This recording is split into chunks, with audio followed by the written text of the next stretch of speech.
Så længe jeg lever, så længe mit hjerte slår, så længe vil jeg elske dig.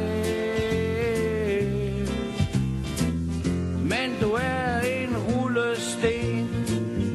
Hvis du føler dig en smule fortabt og sørgelig, samtidig med at du føler at udseendet ikke rigtig er med dig, så se her, der er håb forude. Her ser vi Leila, som har fundet styrken og håbet. Hun har oprettet en profil på sørgeligt trist ude af rytmedating.dk og skal på hendes første date i mange år. Ventetiden er lang og ulidelig, men hun giver ikke op.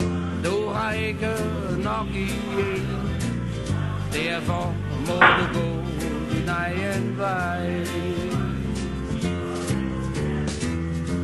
Du siger, du har en anden ven, hvad jeg frygtede. Ind kommer den længe ventede date, nemlig Arnold. Arnold er en fyr, som tænder på det indre og har set frem til en date med Leila. Mest at hente mig nu igen. Du fortæller ligesom sidst, at det er den store kærlighed. Okay, min blomst, behold ham blot i fred. Sammen fandt de hinanden. Tør du satse på lykken? Sørgeligt trist ud af rytmedating.dk